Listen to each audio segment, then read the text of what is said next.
Hello, American. Thank you for this time. My name is Amy Khalili. I'm with OED TV. So I just wanted to see if we could get some clarification. I believe you just mentioned that there were kia'i or protectors that were in this meeting, and if so, Well, if you look at the list, you'll see people like Yamada.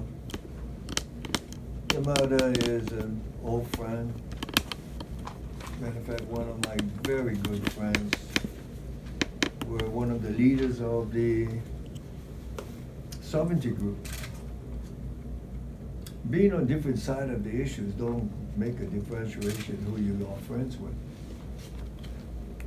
But what I was trying to point out is saying that I've met with protectors well before this meeting. And I will continue to talk to them. And my job is to resolve this, not with one side.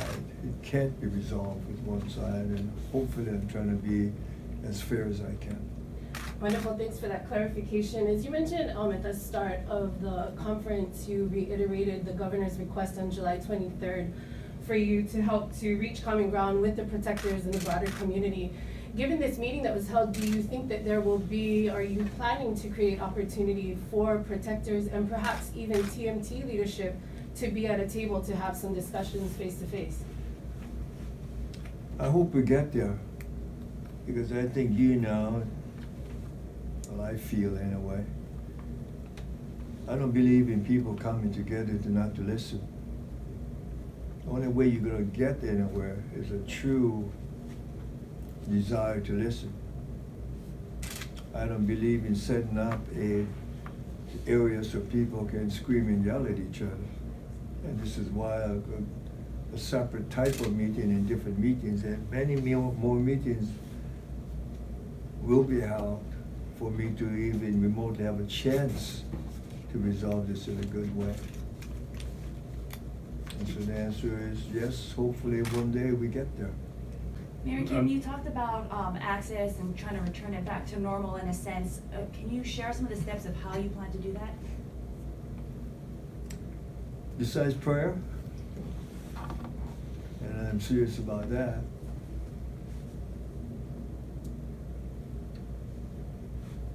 first of all, it is our responsibility to make sure that we protect the rights of all. And it is the right of the protectors to do what is allowed by law, or where and how. Likewise, though, it also is the right of people to go to and from here to there with safety. Likewise, it is the law, responsibility of people to be able to go to and from work on the mountain. And I think it's important that we know that and enforce that. And I'm trying to enforce those things or rights and do it in a good way. I don't think there's anybody here or out there that wants these things to be done with violence and force. So on that, we try to work with all concerned to see how we can do that. When I said that the responsibility of traffic laws being enforced, the police to be stationed out there to slow down drivers as best as they can, the signal lights that hopefully will be completed today or tomorrow at the latest to assist in that, flag man if necessary, to complete it by today or tomorrow to assist in that. In regards to the access road, obviously that's going to take a lot of communication and a relationship with those that do not want that. I do know the people that work up there want it. I do know it is their right to be able to go to and from work. I do know I am now given a responsibility to try to address it, and I will do that. Law enforcement could have ended the protest the first week. Why did it allow the situation to grow? Why did we allow it? I'm not blaming law enforcement. It is us, all of us involved.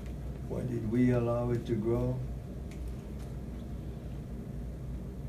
I don't know the details of everything, but I do know of how things can just evolve and magnify before you can blink an eye.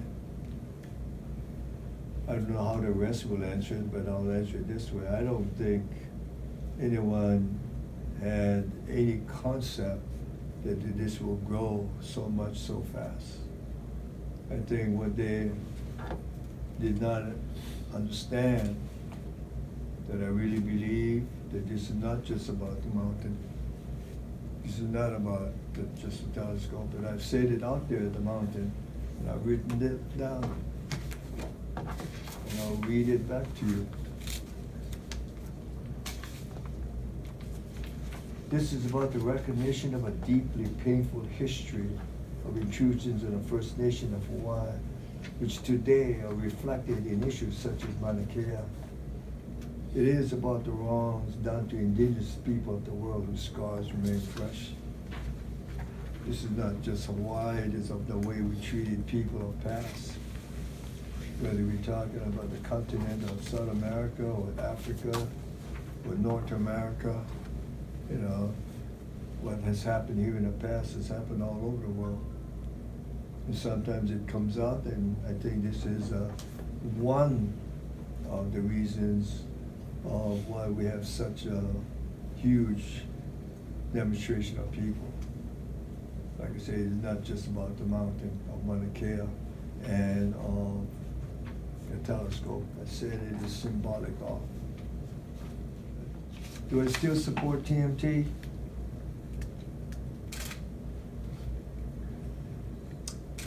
I support TMT as a resource of science. I support TMT to be done in a good way, in the right way.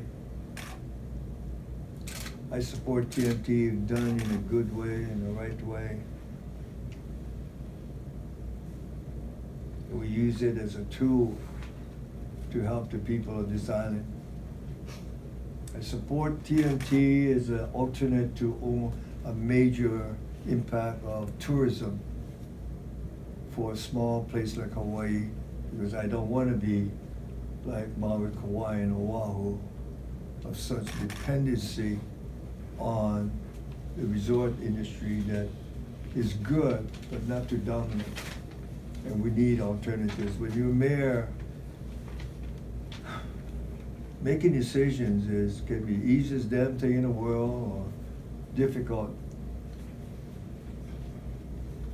I think something that of decision making, you have to make a decision based on what you truly feel for the right reasons are best for the majority of the people of this land.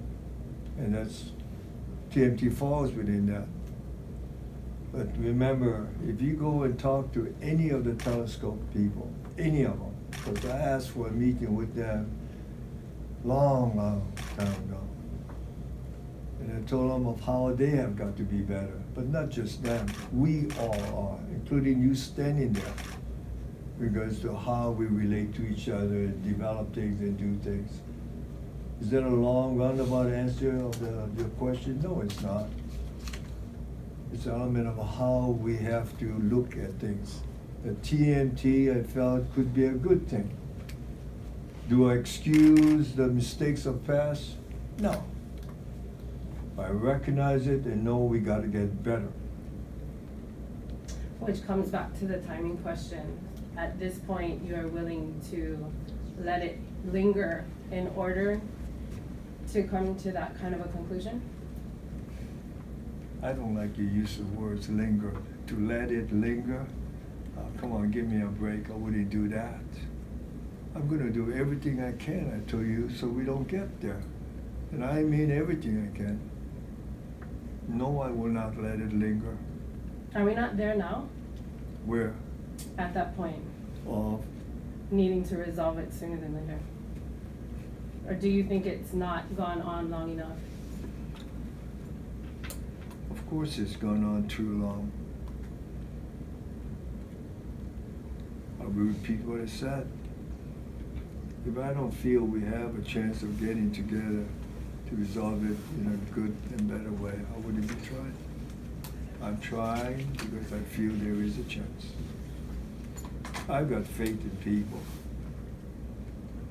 Mahalo, Mayor. One last question for me personally. Given of course, your civil defense background, given the looming weather, if the place and space that the kia'i are now occupying needs to be evacuated for weather reasons, are you prepared to hold progress on the project in order to allow their peaceful protest to continue, something that's been acknowledged is their right to do? Yesterday, or was it today? I'm not academic. I don't even know what day it is sometimes.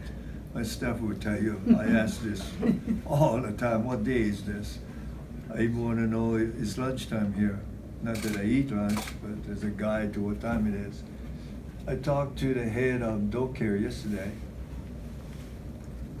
I went to civil defense yesterday. I'm sure it was yesterday because I'm tracking this hurricane now. And the last information I got was that today at 4 o'clock, there's going to be a conference call with National Weather Service to give us update. And tomorrow we will call a agency meeting of preparedness. But part of that yesterday and this morning also at 6 o'clock this morning, you know, 80-year-old guy's not supposed to work this hard, guys. But anyway, at 6 o'clock this morning, I'm talking to the head of Docare here to make a which was arranged yesterday, a very specific relationship between us, civil defense, taking on that hat, and Docare, because I will need them to be the liaison to the people out there, because their protection and safety is mine also, right? And there's this hurricane brewing, and we're gonna watch it. And arrangement was made that twice a day I will report to him. And obviously, if that report is that we are indeed coming upon a very dangerous time, the decision will have to be made, if hopefully not, that they will have to leave. I know what they have there, dozens and dozens of pop tent stakes that none of it can withstand anything beyond 40 miles or so wind. And right now, this tropical storm will become a hurricane tomorrow. And hurricane means 74 miles an hour in wind sustained. So we'll watch it carefully, and the safety of everybody on this island is our job. Of course, the protectors is part of their job. One more question I just got. Before the storms Ask me if I believe you. Before the storms come, or if the storms are coming, will the camps be cleared? And I think If I make a decision that the place will be endangered by strong winds, obviously they're gonna be treated just like any other citizen or visitors. And they need to be protected. Understand that downslopes of wind over there is heavy, strong, even non-hurricanes events. And so this is why the guy's name is Leo, head of Land and Natural Resources. Ask him about my meeting with him yesterday and this morning in civil defense, how to make sure we establish this information exchange and keep them updated twice a day. And so I know who to call to say, you have to secure safe areas. You can't do that up there where the wind is blowing. You have to do it ahead. And I'm not trying to cry baby you. I'm saying this is what you gotta carefully monitor it. Because you can't do evacuation during a windstorm. I gotta give them time to prepare to secure whatever equipment they want to secure, because those tents will not withstand any kind of wind.